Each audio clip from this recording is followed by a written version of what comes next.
Most people would consider this paradise. The weather is warm, the waves are calm, and the water is crystal clear. From this perspective, Haiti appears to still be the jewel of the Antilles, as it was once called. Step outside the gates of the beach resort, and it's easy to see that Haitians are busy just trying to survive. Homes are sometimes nothing more than 3 cinder block walls, dirt floor, and a tarp for a roof. Some of the more fortunate have what Westerners would consider a small house. Electricity, running water, and indoor kitchens are luxuries for many Haitians. Haiti is now the poorest country in the Western Hemisphere, but that wasn't always the case. In the 1750s, Haiti provided as much as 50% of France's gross national product. Sugar, coffee, cocoa, tobacco, dyes, and many other products were shipped from Haiti to France to be refined, packaged, and sold. Unfortunately, all of those products were a result of brutal slave labor. Since the 1700s, years of slavery, class divisions, devastating hurricanes, earthquakes, unnecessary military occupations, and corruption within their own government have left Haitians with little to build on. 70% of Haitians are unemployed, not because they don't want to work, but because there aren't enough jobs. Living in Haiti is, for average person, is kind of very difficult. Even if you go to school and you have a degree or a license, so it's still hard for that people to get a job. But there's a lot of people who don't have a job. They get up every morning wondering what they're going to do today, what are they going to eat, where they're going to go.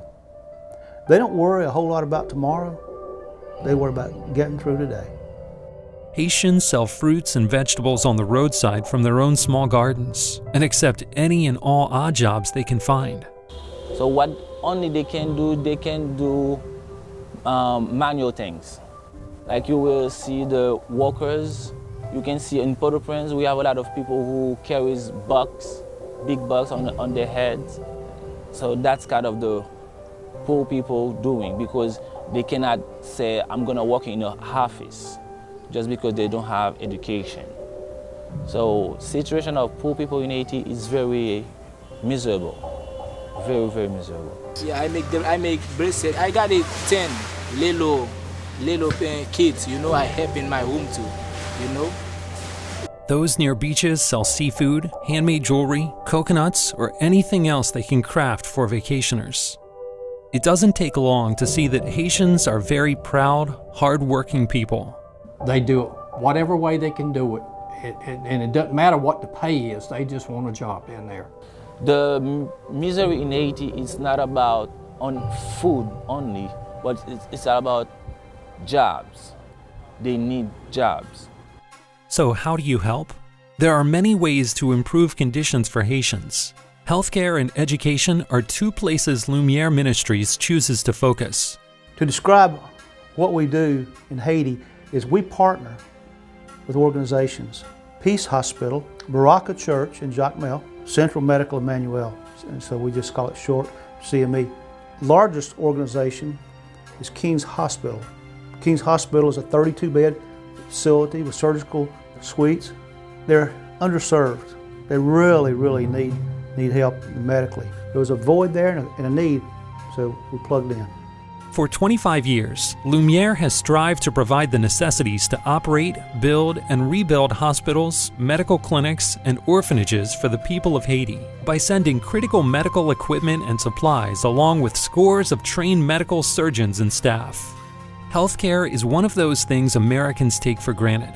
In Haiti, the lack of healthcare vastly affects the quality of life, and it all begins at conception.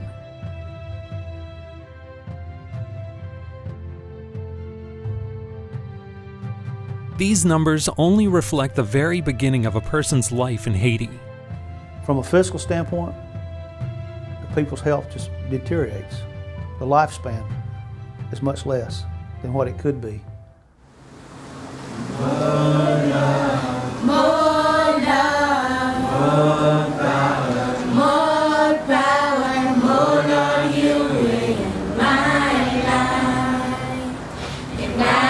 Worship you with all of my heart, and I will we worship you with all of my soul.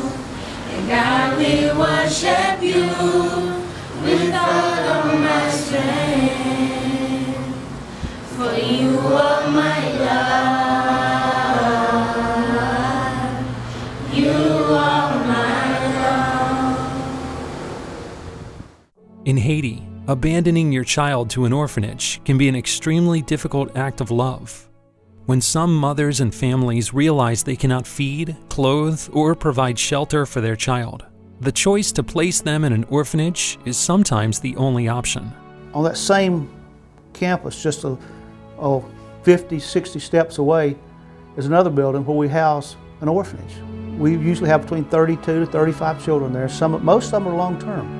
So it's a much-needed operation, but they have them there. They house them, they educate them, they feed them, and they teach them about Jesus. And it's just a wonderful place to take care of kids who are really in need and in danger out on the streets. You touched a soft spot with me, that's kids. In Haiti, they're so precious. They automatically just come up to you, but in Haiti, the best thing I ever learned in Haiti was people give up the kids to make their life better for them. If they can't take care of them, then the best thing is to give it to an orphan. Parce que j'ai un pile privilège que m'bat kon jeune l'aime te la ramasse. Moi manger, moi à l'école. Parce que moi aime tant aider moun qui malade, qui pas capable faire rien. You know, they're very intelligent. They want to learn. Après ça, je suis un juge. Parce que moi, ça c'est une assemblée et moi, je suis à la veille. Pour les moi, à juger un monde qui fait un bagage qu'il n'a pas de faire. I tell you, if all our young kids could go live in Haiti for a week, go through what they see, what they don't have, I tell you, probably the best thing we could ever give. When we started the school, it was just for the orphanage, because of the orphanage. Then we have moved to have a school where we could have children coming from the neighborhood and have a full classroom for the teachers. But it was a low cost, like we would address only those needy children. Otherwise, they would not go to school, some of those. You know, where do we go from here and how do we plan for the future? Because we had a calling, this ministry was called. My number one objective would be to finish out the hospital, Peace Hospital, the rebuilding. Along with that, you say, well, we need doctors. We've got a facility, we've got logistics, but we need doctors. There's actually some need sometimes to help fund special skill sets at the hospital. But the two dentists that are working with us, they are very young. They came out of school last year. They are frightened by what is in front of them, and they are asking for help. X-ray technician, we don't have a lot of those in this country. For the moment we have one. He's working for 3 or 4 different hospitals. So when we need him, he is not really available for us. So if we can train 2, 3 young people who would be interested to be X-ray technician. Most difficult issue that we have to deal with is importing supplies, equipment, logistical needs into the country and clearing it through customs. It's a huge bureaucracy. We spend a lot of time and honestly a lot of money trying to get there and get the stuff in the hands of the people that need it. It costs us about $6,500 to ship it out the door, but it's got to get there. But now we waste so much, and even as I collect these medical supplies that would be thrown away and send down there, you see how they do so much with so little.